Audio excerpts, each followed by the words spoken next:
Boa noite, pessoal. Tudo bem com vocês? Espero que sim, espero que estejam. Cá estamos nós para mais uma ocasião para mais um momento, de nossa transmissão aqui de conteúdo bíblico e teológico. Hoje mais teológico, penso eu, conforme eu tinha avisado vocês ontem, né? Hoje nós vamos fazer um negócio mais, digamos assim, mais denso, tá? E eu espero que seja interessante, que seja edificante e instrutivo para vocês, tá bom? Oi, Joana, boa noite. Como é que você tá? Tudo bem? Espero que sim, os meninos e o Zé, tá bem? Cláudia, boa noite, Cláudia. Boa noite, Renata. Tudo bem com vocês? Espero que todos estejam bem. Muito bem. Tenho boas notícias, né? Hoje, aquele meu amigo que eu vinha pedindo para vocês que nos ajudassem em oração, ele recebeu, de fato, ele recebeu alta hospitalar, assim como eu tinha anunciado ontem, né?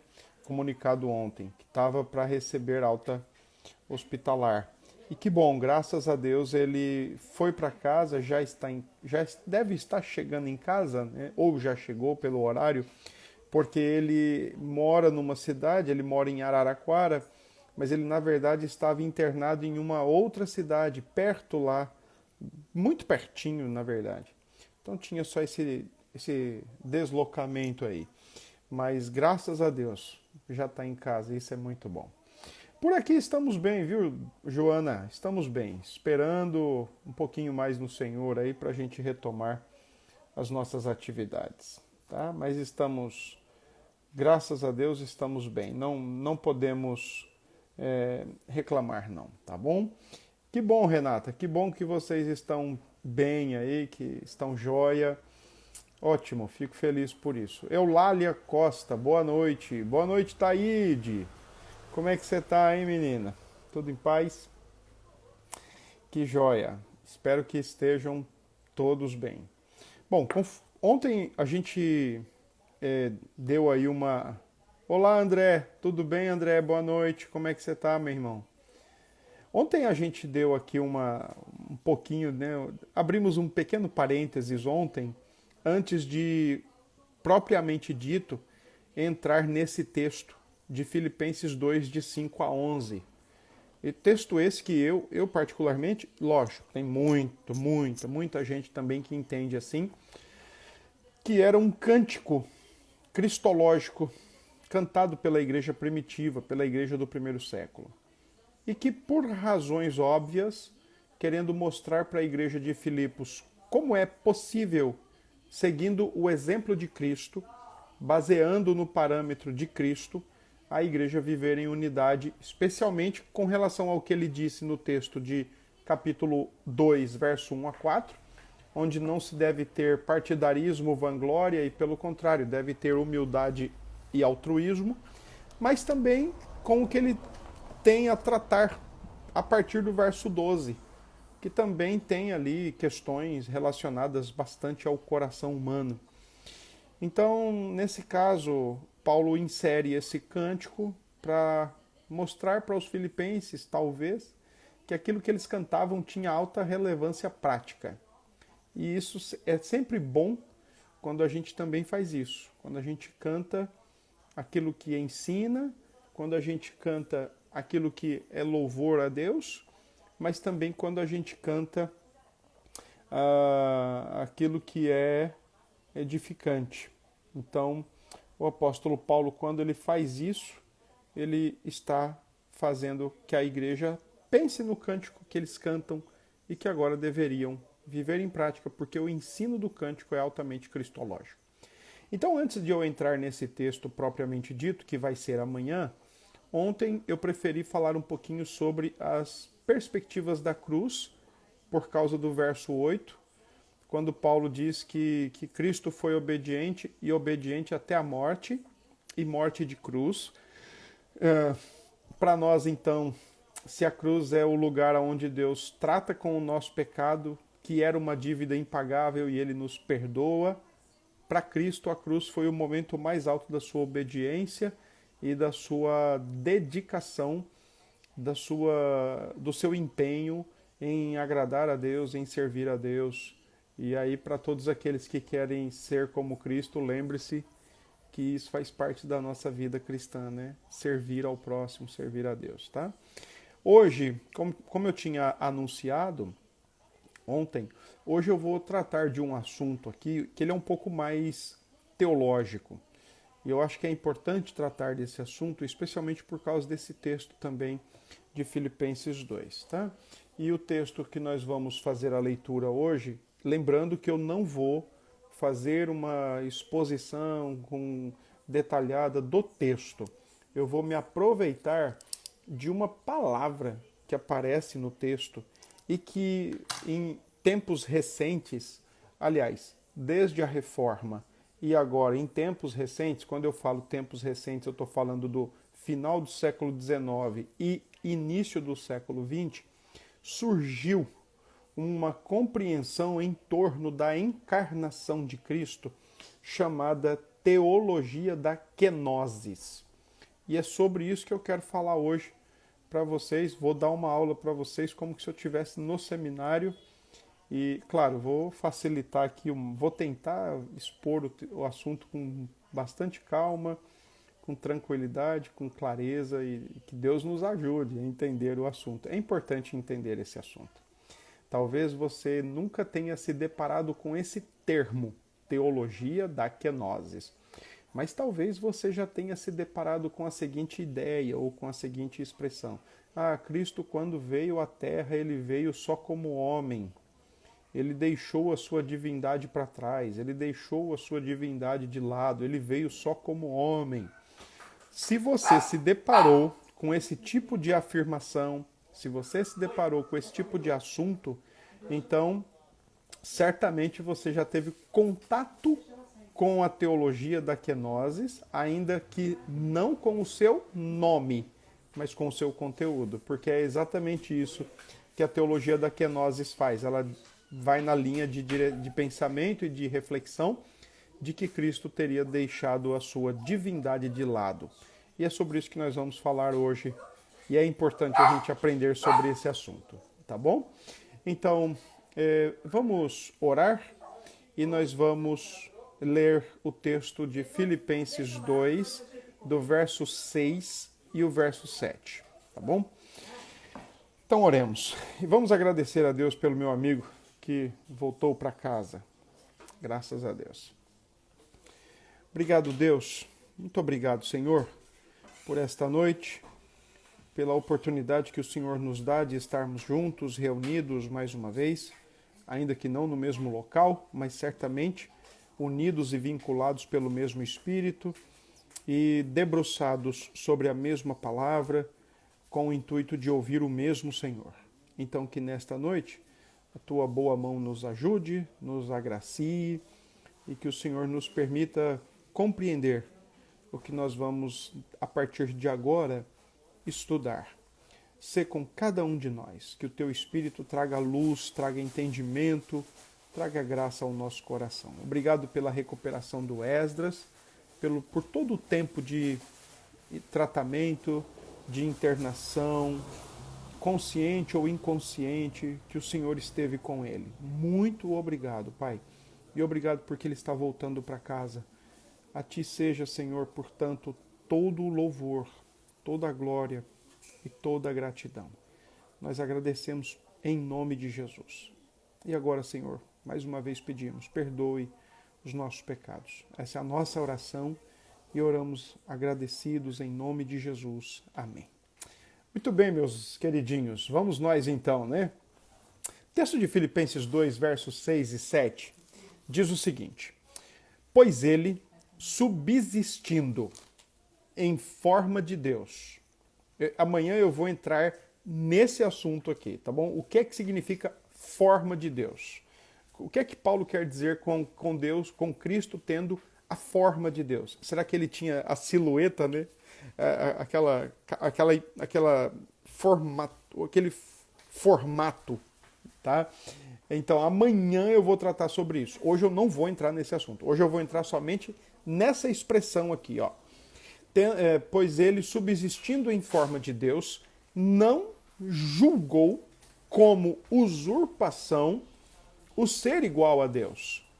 Antes, a si mesmo se esvaziou. É aqui que eu vou entrar hoje para discutir, para trazer para vocês, apresentar o conteúdo para vocês. A si mesmo se esvaziou. E o texto continua dizendo, assumindo a forma de servo, tornando-se em semelhança de homens e reconhecido em figura humana.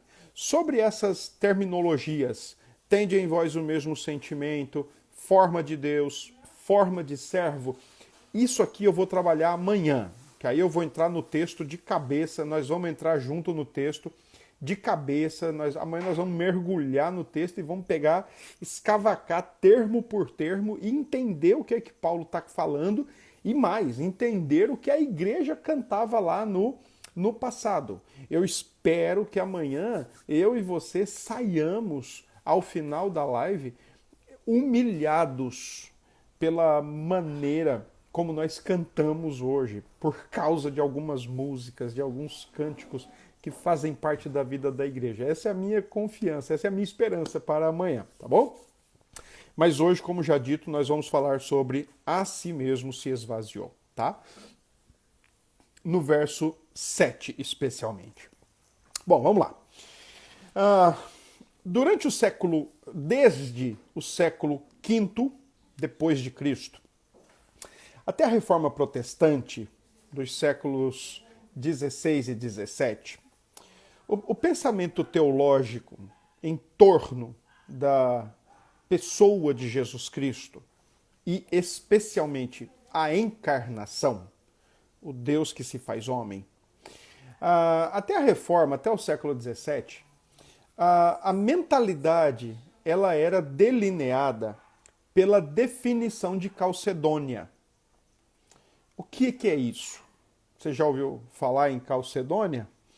A definição de Calcedônia ela aconteceu em 451, por isso século V. Aconteceu em 451 depois de Cristo e naquela ocasião a igreja, né, os cristãos estavam lidando com dois erros cristológicos muito perigosos. E que se eles não fossem devidamente combatidos, talvez hoje a nossa cristologia estaria bem prejudicada. Quais eram esses dois erros? Os dois erros eram o nestorianismo e o eutiquianismo, tá bom? O que o nestorianismo e o eutiquianismo defendiam? Por que eles tinham esses nomes? Esses nomes tão bonitos, né? Eutiquianismo tinha o nome do seu cabeça, Eutiques. E nestorianismo tinha o nome do seu mentor, Nestório. O que esses caras fizeram? Eles, tentando explicar a encarnação de Cristo, fizeram besteira. O Nestório disse que em Jesus tinha duas pessoas dentro de uma. Isso ficou conhecido como nestorianismo. E o Eutiques tinha ensinado que Jesus era o resultado da soma, da mistura de duas naturezas diferentes. A divina e a humana se juntaram e aí então deu uma terceira natureza, ou à época o termo era um tertio quid, uma terceira substância. Deixa eu explicar para vocês isso. Eu vou usar uma ilustração, eu espero que dê certo aí na sua cabeça e que ajude você. Mas, por exemplo, o que o Nestório estava ensinando? Que tinha duas pessoas dentro de uma. Imagine um prato com arroz e feijão. Você tem duas substâncias diferentes dentro de um prato. O Eutiques ensinava que Cristo era uma terceira substância. Então você pega o café, o leite você mistura e agora você tem café com leite. Bom, eu espero em Deus que tenha ajudado vocês. Era isso que eles estavam dizendo. O primeiro, o Nestório, quando diz que eram duas pessoas dentro de uma, ele nega a união das naturezas. O outro, ele superenfatiza a mistura das duas naturezas, a condensação das duas naturezas. Na cabeça dele, as duas naturezas juntas, reunidas, formam uma terceira. Então, esses foram os dois problemas, os dois erros cristológicos que estavam em crescente fervor no século V, e Calcedônia foi um concílio reunido para a cristologia e para a teologia ortodoxa definir a sua fé. Bom, depois de um bom tempo reunidos e discutindo o assunto, Calcedônia então chegou à sua definição. E o que eu quero destacar para vocês aqui da definição de Calcedônia, é muito grande a afirmação deles, mas o que eu quero destacar para vocês são algumas expressões. Por exemplo, quando eles dizem lá que o Senhor Jesus Cristo é o mesmo e o único Filho, o mesmo perfeito na divindade e o mesmo perfeito na humanidade. E aí diz mais, verdadeiramente Deus e verdadeiramente homem, o mesmo com uma alma racional e um corpo, consubstancial ao Pai na divindade, consubstancial a nós na humanidade. Consubstancial é igual em substância com Deus, em essência com Deus, igual em essência, em substância com o homem. E aí diz mais, semelhante a nós em todas as coisas, exceto no pecado. E aí tem um outro trecho aqui que eu quero destacar para vocês que Calcedônia definiu. E definiu assim, ó, ele é o mesmo e único Cristo, Filho, Senhor, unigênito, conhecido em duas naturezas, sem confusão, e aí é um pedacinho contra o Eutiques, lembra da terceira substância? Se confundiu, surgiu uma terceira. Sem confusão, sem mudanças, também contra o Eutiques, e agora contra Nestório, sem divisão e sem separação. Porque não são duas pessoas, é uma pessoa unida por resultado da união de duas naturezas. Então, e essas naturezas de modo algum anulada por causa dessa união. Então você tem no século V, você já tem uma discussão dessa natureza diante de dois erros terríveis que poderiam ter atrapalhado e atrapalhado muito a nossa própria percepção de Cristo no nosso tempo. Só que aí, do século V, a gente dá um salto agora, porque quando Calcedônia definiu essa expressão, definiu essa convicção cristológica, isso foi até o momento da Reforma, até o período da Reforma, séculos XVI e XVII. E já no finalzinho do século XVI, ali, para início do século XVII, surge essa perspectiva que ficou conhecida como teologia da kenosis, embora na época não tinha esse nome. Esse nome passa a ser mais vigente no século XIX.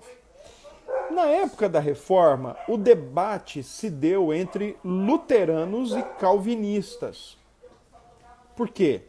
Porque um entendia de uma forma. Por exemplo, os luteranos entendiam que a natureza divina, Deus, o Senhor Jesus, estava no céu e na terra ao mesmo tempo. Ele não havia se encarnado. E enquanto os calvinistas entendiam que ele estava ali, unido, uma natureza, duas naturezas, uma pessoa. Tá? E aí, de algum modo, surge o conceito sociniano, ou o socinianismo. Uma heresia, né, também em meados do período reformado, liderada especialmente por Lélio Socino, o tio, e o seu sobrinho Fausto Socino. Esse esses foram os principais nomes do socinianismo. E a cristologia sociniana, ela tinha um pouquinho de cheiro, de fedor, do arianismo, lá do século IV, que dizia que Cristo era uma única pessoa, mas não era Deus. O socinianismo apresentava, então, o seguinte raciocínio. Olha onde a coisa vai. O socinianismo apresentava o seguinte raciocínio. Jesus foi concebido sobrenaturalmente. Olhando por aí, a gente falaria, tá certo. Sobrenaturalmente. E realmente nasceu de uma virgem. Logo, de fato, era o Filho de Deus. Só que aí o socinianismo continua.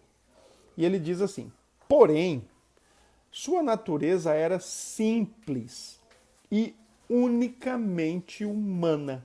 Ó, já negou a divina. Então eles vão indo. Ó, não, de fato foi o Espírito quem atuou e o poder do Altíssimo fez com que o Senhor nascesse de uma virgem. Só que tem um detalhe, a natureza dele não era divina, a natureza dele era única e exclusivamente humana, simplesmente humana. Não era divina.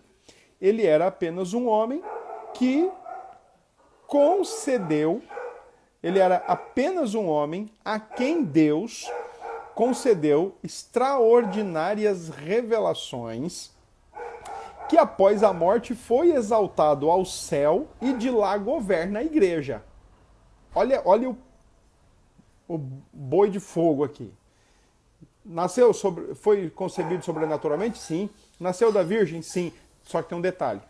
Sua natureza não era divina, ele não era Deus, ele foi apenas um homem um pouquinho mais à frente dos outros, porque para ele Deus concedeu extraordinárias revelações e depois da morte ele ainda foi assunto ao céu e de lá governa a igreja. Tem um autor que resume bem o pensamento sociniano quando ele diz que era um homem simples com propriedades divinizadas, não com propriedades divinas, porque se ele não tem uma natureza divina, então ele não tem propriedades divinas, mas ele era um homem com propriedades divinizadas, ele foi exaltado, ok?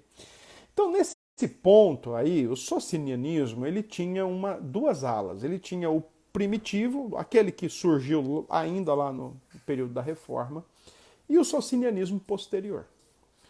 Primitivo, o socinianismo original, digamos assim, o inicial, eles percebem em Jesus, eles veem em Jesus um homem que recebeu o Espírito ainda no batismo e seguiu sua vida ascendendo os degraus para o céu. Dali para cima, ele foi crescendo, mas não era Deus. Onde recebeu instruções especiais. O último, o socinianismo mais recente, mais posterior, debaixo da pressão do racionalismo, né, que também foi uma forma na reforma, né, a contra-reforma, a reforma radical, perdão, a chamada reforma radical tinha uma ala racionalista.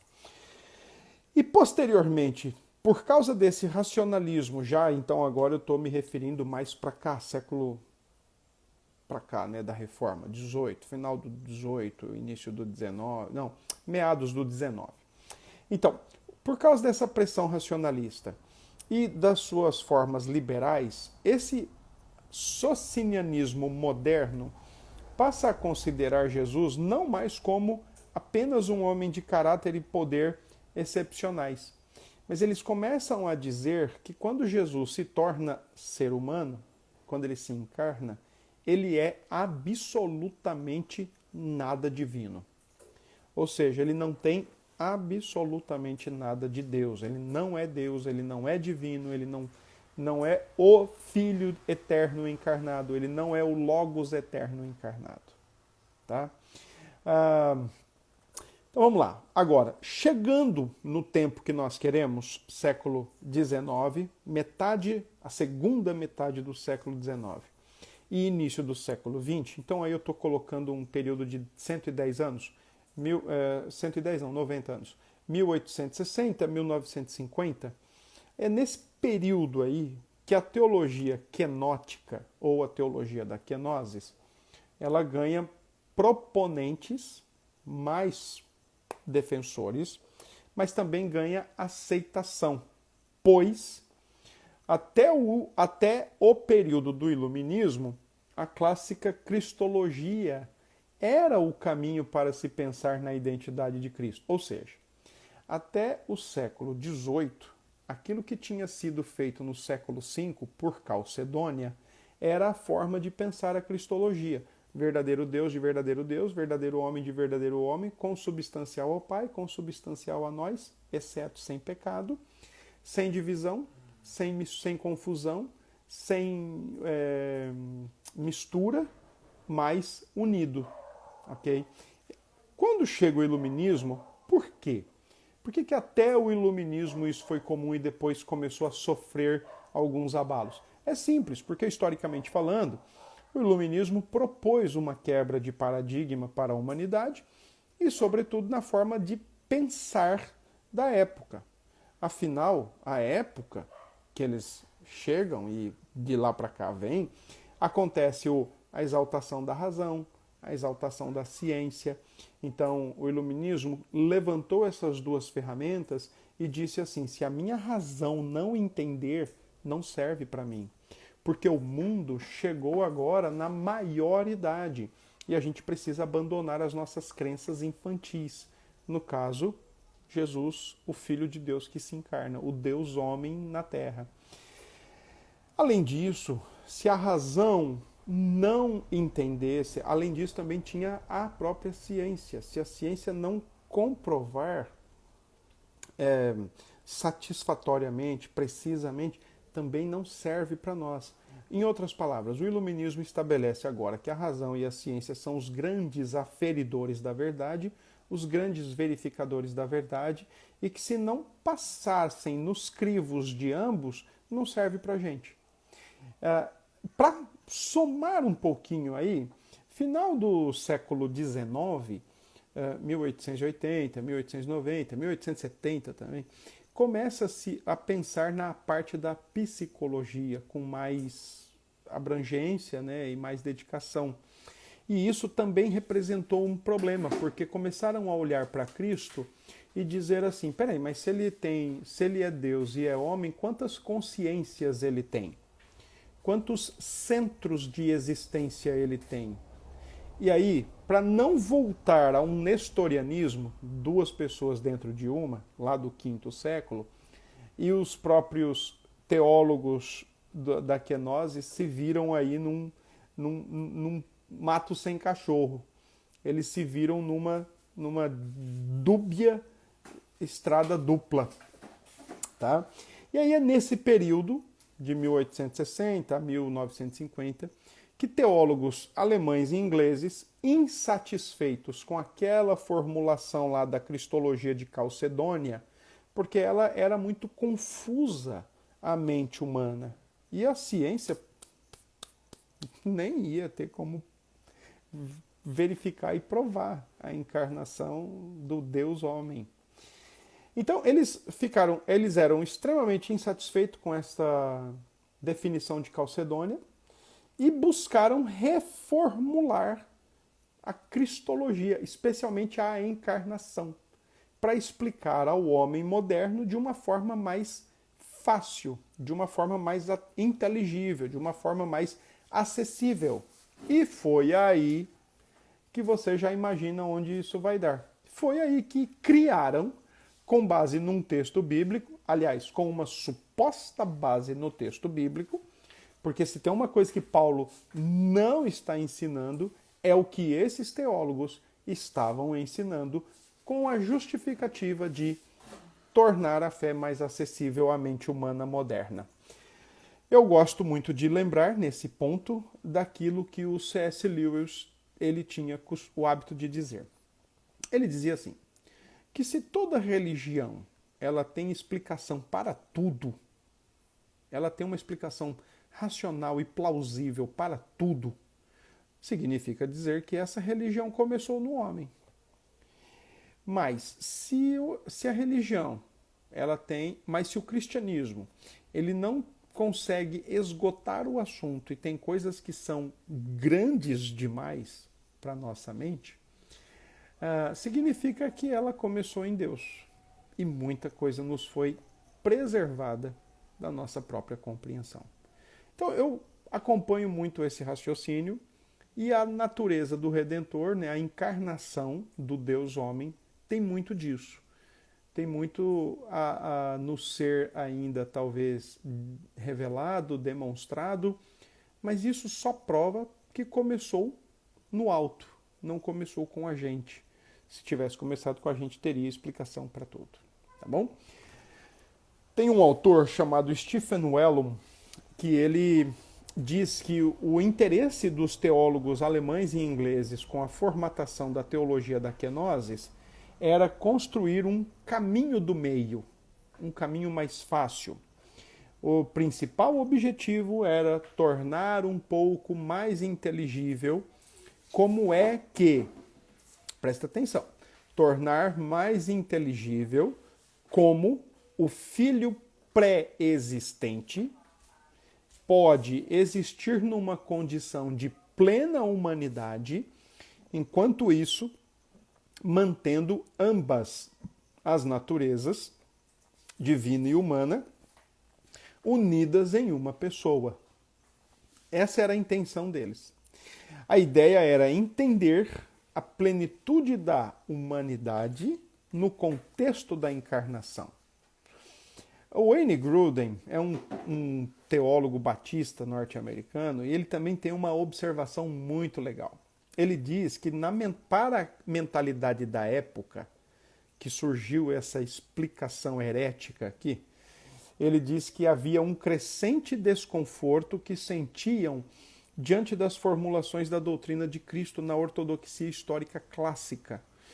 Parecia por demais incrível, olha isso, parecia por demais incrível a ideia de Deus se tornar homem e ser Deus homem, parecia por demais incrível para pessoas racionais e científicas crer que Jesus Cristo podia ser verdadeiramente humano e plena e absolutamente Deus ao mesmo tempo.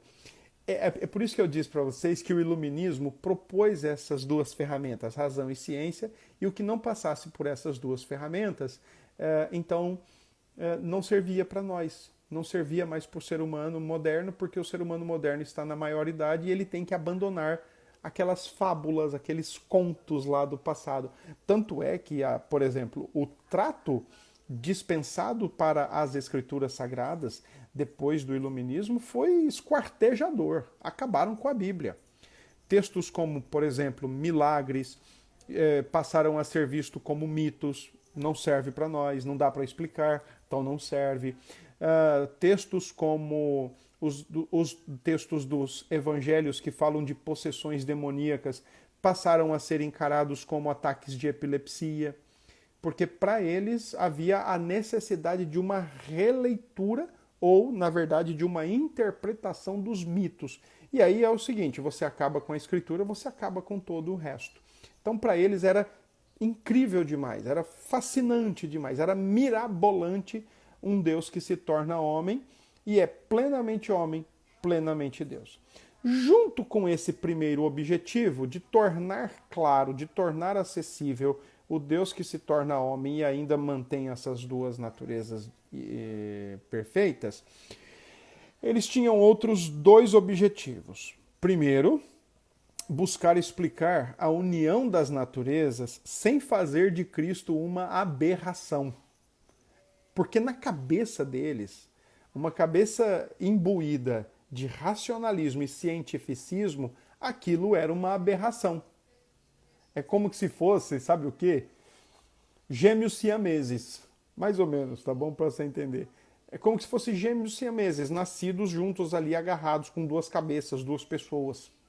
Então, para explicar que não era uma aberração, para explicar a encarnação mais facilmente, para explicar que não era uma aberração e para mostrar que a consciência, para buscar entender quantas consciências Jesus tinha. uma ou duas, ou uma resultado da união das duas. Então a coisa era bem assim, científica e racionalista. Tá? Então, para a mentalidade moderna e científica da época, estava ficando difícil, inconcebível a cristologia lá do século V. Então, para esses estudiosos mais comprometidos com o modernismo e o liberalismo do que com a cristologia clássica, histórica, havia duas alternativas. Ou eles negavam a pré-existência do Filho, ou eles bagunçavam a divindade do Logos. Como eles não podiam bagunçar, desmanchar, adulterar a divindade do Logos, como eles não podiam negar a pré-existência do Filho de Deus, por exemplo, como é que ele nega textos que diz assim, no princípio era o verbo estava com Deus e o verbo era Deus. Então, como eles não podiam negar isso, então eles preferiram a segunda, bagunçar, distorcer, adulterar, a melhor palavra, diminuir a natureza divina do Redentor. Foi daí, esse é um pouco do contexto histórico, tá? Então, assim sendo, em linhas gerais, o que é que os teólogos da kenosis defendem ou acreditam? Eles acreditam que o Filho de Deus cessou temporariamente de ser Filho de Deus com o intuito de se tornar homem. Isso porque eles têm dificuldade de conceberem a união plena e perfeita de duas naturezas distintas, divina e humana, numa mesma pessoa, o Filho eterno de Deus, que também tem o nome de Jesus Cristo. Em termos de conceito, o que é a teologia da kenosis? Aí eu peguei um conceito de um autor conhecido, que eu gosto também bastante de ler seu material, ele já faleceu, que é o Luiz Berkoff. Ele diz assim, que teologia da kenosis é a doutrina de que na encarnação o Logos se despojou dos seus atributos transitivos ou de todos os seus atributos. Reduziu-se a uma simples potencialidade, tem um autor que fala em possibilidade, e então, em união com a natureza humana, desenvolveu-se de novo, tornando-se uma pessoa divina humana. Trocando em miúdos. Vamos lá, para você entender. Na encarnação, o Filho de Deus deixa de ser, por exemplo, onipresente, onisciente, onipotente, e é essa a ideia que eles têm quando leem o texto de Paulo dizendo esvaziou-se. Então eles dizem o quê? Cristo esvaziou-se, ou seja, ele colocou de lado, ele deixou de ter. Está vendo a deformação na divindade de Cristo? Ele deixou de ter alguns atributos, Berkoff chama de atributos transitivos. Os próprios defensores da kenose chamam de atributos externos ou atributos morais, essenciais, cada um tem uma nomenclatura. Mas a ideia é que eles deixaram de ter atributos, os atributos onis, onipresença, onipotência, onisciência. Cristo deixa de ter isso aqui para se tornar homem. E aí, alguns defendem que ele apenas deixou escondido, outros defendem que ele deixou de lado, tirou de si mesmo, abriu mão de ser aquilo ali. Outros até defendem que ele desistiu desses atributos. Ora, só para jogar aí uma interrogação para você pensar. Se esse Filho de Deus, que é Deus, fez isso, ele mudou. Né? Então, se ele mudou, como é que ele pode continuar sendo... Como é que eu posso confiar que ele continua sendo, por exemplo, fiel?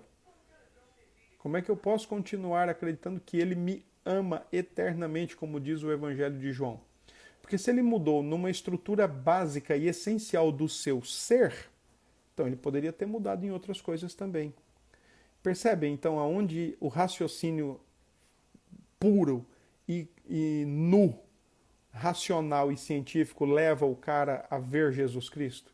Pega um texto da Bíblia, e aí eu me lembro de um professor que eu tive, quando ele disse assim na sala que a Bíblia é a mãe de todas as heresias. O que ele quis dizer com isso? Ele quis dizer que a Bíblia de fato ensina todas as heresias que existem? Não. Mas, para alguém que quer ensinar heresia, vai para onde? E pega da onde? Pega da Bíblia. E quando chega e diz, olha, a Bíblia foi quem diz assim. Meu, todo mundo baixa a orelha. Embora algumas, por exemplo, seitas, a gente consiga logo perceber que está tudo errado, né? Porque se a Bíblia é suficiente, não precisa de livro do Anjo Moroni, não precisa de outros livros juntos, não precisa do Evangelho de Kardec, não precisa de tradução do Novo Mundo, onde deteriora a divindade de Cristo também, só que numa outra direção.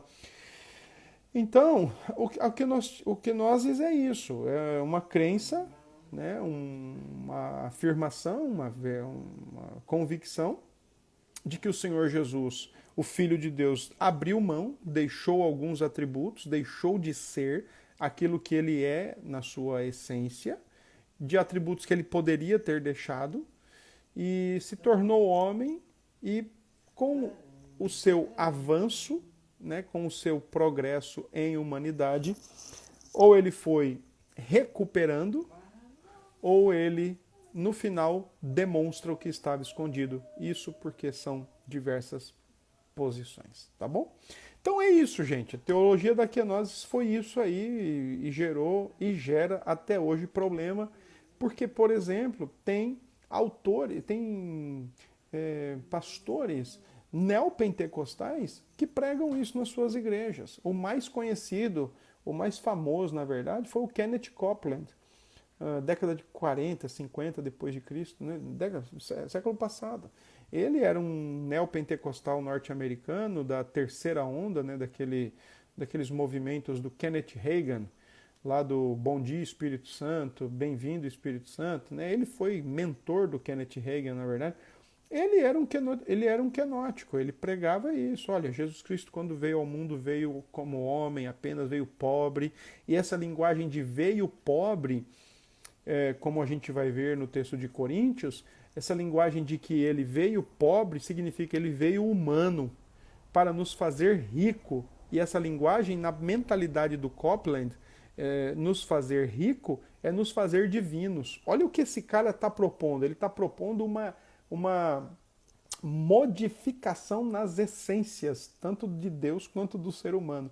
Um ser humano, um Deus que se humaniza e um ser humano que se diviniza. Isso era um pregador norte-americano, neopentecostal, dito evangélico, com essa proposta. Então é por isso que eu disse para você no início que se você ouviu algo do tipo Jesus Cristo deixou de ser Deus, ele abriu mão da sua divindade, ele abandonou a sua divindade, você já ouviu teologia da kenosis, mas não ouviu apenas o título, não ouviu apenas o nome. E agora você está tendo a oportunidade de saber como começou, quando, com quem e tudo mais, tá bom?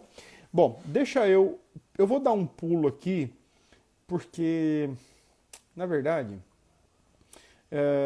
a teologia da kenosis, ela não é uma só. Eu diria para vocês que ela é como um camaleão. Ela tem várias cores, ela tem várias apresentações. Tanto é que eu fiz minhas anotações aqui, chamando de as faces da teologia kenótica, né? Porque os principais nomes, alemães e ingleses, cada um deles tem a sua apresentação, cada um deles tem a sua adaptação, né? E um parece concordar com o outro, e aí chega um terceiro e não concorda com esses dois e apresenta a sua do seu jeito. Então é bem multifacetada a apresentação dessa teologia kenótica, tá? Mas eu quero pular aqui essa parte das faces da kenosis, e eu quero comentar com vocês as supostas bases bíblicas, tá bom? Então, vamos lá. Os kenóticos, eles primeiro usam Filipenses 2, de versos 6 a 7, que é exatamente o texto que a gente leu no início, pois ele, subsistindo em forma de Deus, não julgou como usurpação ser igual a Deus. Antes, a si mesmo se esvaziou. Pronto. Essa é a expressão que eles usam para defender toda aquela loucura ali de achar que ele abriu mão de ser Deus, deixou de ser Deus, e com isso explica melhor, percebe? Em nome de você, em nome da melhor explicação, em nome de tornar um assunto acessível, você sacrifica o valor, você sacrifica o divino. É isso. Paulo, no texto de Filipenses, ele usa um verbo, está no passado, ekenosen, mas o verbo é o keno, que significa exatamente isso. Esconder, ocultar, tá bom? Usando esse texto, os quenóticos, eles têm o objetivo de ensinar o auto-esvaziamento de Cristo no ato da e durante a sua encarnação. Então, em todo momento, a partir do momento que ele se encarnou e viveu encarnado, ele se esvaziou. O entendimento da teologia da kenosis é que, de fato, Cristo abriu mão de alguns atributos da divindade, especialmente os chamados atributos externos, ou os atributos onis, onipresença, onipotência e onisciência. Além disso, há quem defenda que Cristo abriu mão de todos os seus atributos. Por isso que eu disse que tem faces. Abriu mão de todos os seus atributos, absolutos, relativos ou internos e externos. Por isso, essa decisão de Cristo em abrir mão de alguns atributos ou deixar de tê-los era vista como a autolimitação voluntária da parte de Cristo, feita para cumprir sua obra de redenção.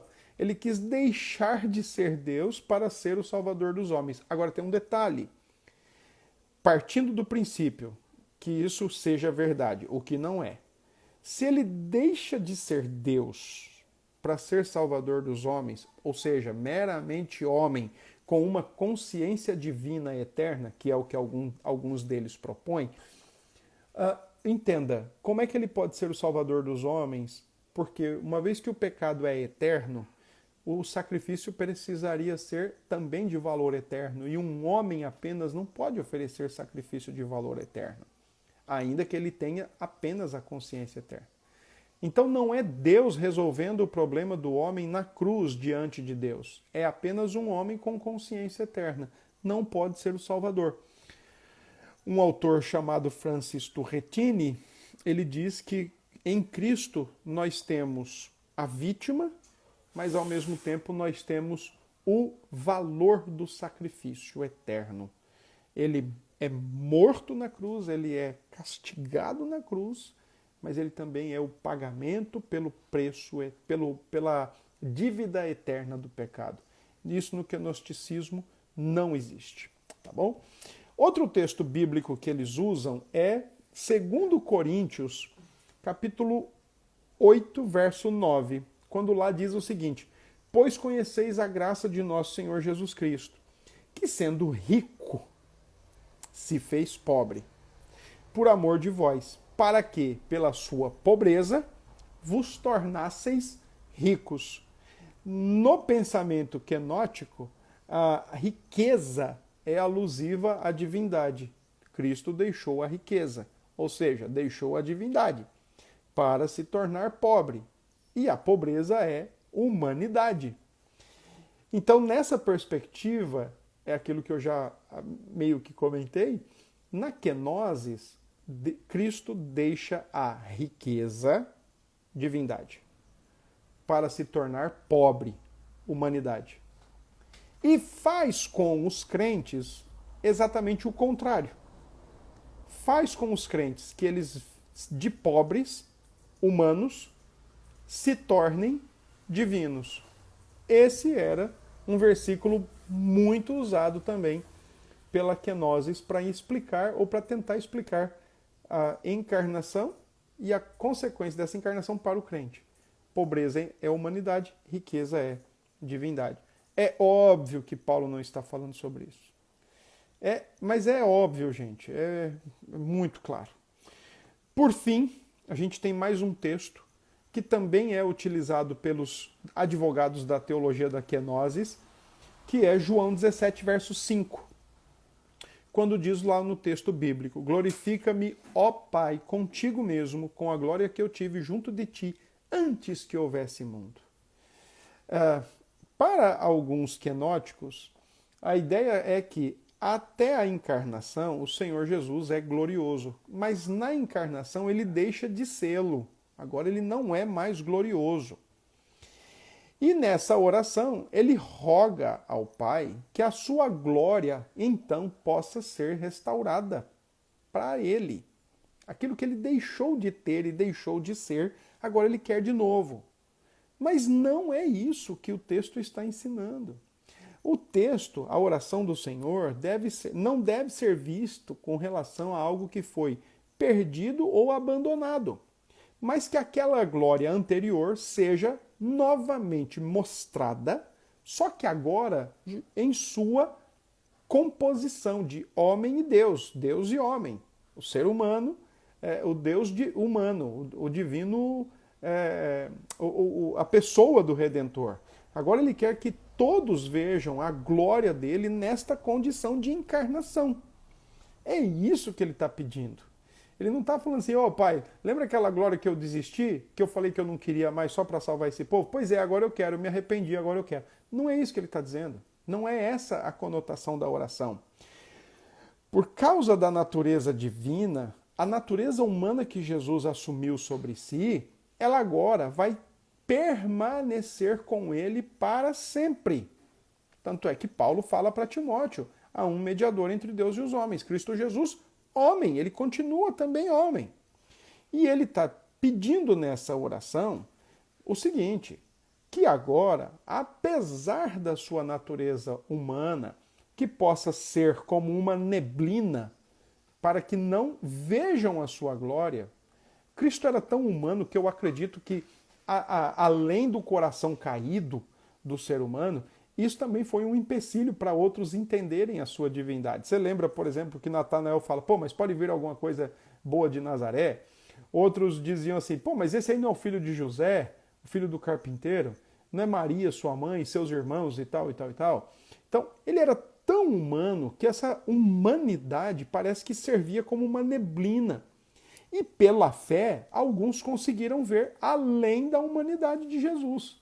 Quando, por exemplo, ele pergunta para Pedro o que é que os homens estavam dizendo sobre ele, e cada um estava olhando para ele dizendo: é um profeta, Elias, Jeremias, João Batista. E aí Pedro é perguntado por fim e ele fala assim: e vocês? O que é que dizem? Tu és o Cristo, o Filho do Deus vivo. O olhar da fé, o olhar do coração regenerado levou esses discípulos a olharem muito além do que estava apenas no nariz deles ali naquele momento. Então, são textos que, na verdade, são distorcidos por uma premissa de tornar um assunto glorioso, um assunto maravilhoso, torná-lo ralo para a mente humana, para o coração humano pecaminoso, para torná-lo acessível a corações caídos. É uma deformação, é uma distorção à divindade do Senhor Jesus. Vamos fazer algumas indagações quanto ao assunto. A proposta moderna da teologia da kenosis sobre o despojamento da divindade do Filho de Deus encarnado, inevitavelmente apresenta alguns questionamentos. Então vamos lá. Primeiro, os atributos de Deus no Filho são essenciais ou são acidentais? Porque se o Filho é Deus assim como o Pai o é, então não são acidentais, são essenciais. Eles não são causas de ser filho, eles são essenciais porque ele é Deus. É possível que Deus perca ou coloque de lado, deixe de ser qualquer um de seus atributos e ainda ser Deus? Imagine um Deus que não é imutável. Estamos ferrados. Se for possível colocar atributos de lado, deixar de ser, essa condição seria temporária ou permanente? Olha só. Às vezes eu encontro pessoas dizendo assim: não, Cristo não morreu na cruz, porque se ele morreu, abriu um buraco na eternidade. Pronto, aqui abriu um buraco na divindade. Se ele deixou de ser por um tempo ou permanentemente, abriu um lapso. Durante a sua vida terrena, Cristo teve acesso ou recorreu a algum atributo? Muitos dizem não. E no estado de exaltação, ele novamente terá os atributos abandonados? São devolvidos? São restaurados? Como é que fica isso? Tá bem? O que dizer desses atributos deixados de lado? Eles foram renegados desde a concepção e assim permanecerá para sempre? Ou seja, Cristo abre mão da onipresença, onisciência e onipotência para se tornar salvador dos homens e agora nunca mais ele vai ser novamente, ou ele vai ter novamente onipresença, onisciência e onipotência? Ok? Se para sempre, né, se não é mais restaurado, se ele não retoma mais esses atributos, os atributos onis, então, se é para sempre, podemos afirmar que o Filho encarnado é de fato verdadeiro Deus? Não dá. Vamos lá. Algumas questões que podem ser levantadas são difíceis de ser respondidas pelos quenóticos, sem nenhum comprometimento à natureza divina. Ou eles vão distorcer, ou eles vão diminuir, ou eles vão bagunçar, mas eles vão fazer isso no intuito de responder, tá bom? Agora, uma coisa é certa. Se apenas um atributo, não precisa ser 3 não, um atributo fosse realmente deixado de lado, no sentido de deixar de ser Deus, isso desencadearia, gente, resultados trágicos em toda a teologia escriturística, em todo o conhecimento de Deus que nós temos. Por exemplo, como crer na palavra de um Deus que ele pode mudar? Como crer como eu posso, por exemplo, confiar, descansar na Bíblia se o Deus dessa Bíblia muda constantemente? Que terreno seguro eu tenho? Imagine crer num Deus que se diz fiel, mas que pode deixar de ser fiel. E aí? Na cristologia, por exemplo, se o Filho não é verdadeiro Deus, o seu sacrifício foi comprometido. Pode não satisfazer a exigência eterna e santa. Logo, não pode resolver a situação dos eleitos de Deus. Não tem salvação. Como poderíamos falar em segurança da salvação se esse Deus pode mudar? Então seria mais ou menos assim, hoje eu estou salvo, hein? Mas se Deus mudar de ideia, ou se ele deixar de me amar, se ele deixar de ser amor e deixar de me amar, eu não vou estar mais salvo. Como seríamos salvos?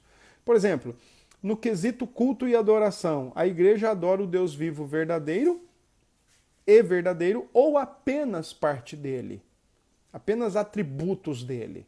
Por exemplo, eu e você, quando cantamos no culto, nós cantamos ao amor de Deus ou nós cantamos ao Deus que é amor, onipotente, onipresente, onisciente? Percebe? Nós não cantamos, nós não celebramos apenas um ou outro atributo de Deus. Nós celebramos o Deus que é e os seus atributos em ação, todos eles, suas qualidades, né? E a adoração a Cristo? Dentro da teologia da kenosis, a sua tragicidade é o seguinte: se ele é apenas mais se ele é apenas um ser com a consciência divina encarnado, então adorá-lo seria apenas mais uma forma de idolatria, porque a base para a adoração a Jesus é a sua divindade. Então adorá-lo apenas com a consciência divina, nós estaríamos incorrendo em idolatria. E outra coisa, para finalizar, você teria coragem de orar a um Deus que não conhece nada e não pode realizar absolutamente nada? Porque se ele não tem onipresença, onisciência, onipotência, o que ele pode fazer? Orar seria literalmente tentar a sorte. Tá bom? Gente, espero que tenha ficado fácil para vocês entenderem. Deus abençoe. Amanhã, se Deus quiser, a gente entra de cabeça no texto de Filipenses e aí nós vamos entender o que é que Paulo quer falar. Hoje a gente viu o que é que Paulo não quis falar. E amanhã, se Deus permitir, a gente vai entender, buscar compreender o que é que Paulo quer ensinar com aquele que é um cântico cristológico lá do passado da igreja primitiva e que ele usou para ensinar algumas verdades à igreja dos filipenses. Tá bom? Que Deus te abençoe, tenha uma boa noite, fique em paz, deite a sua cabecinha no travesseiro, descanse o seu coração.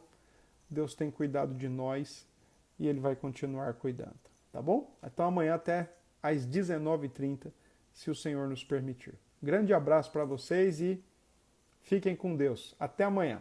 Tchau, tchau.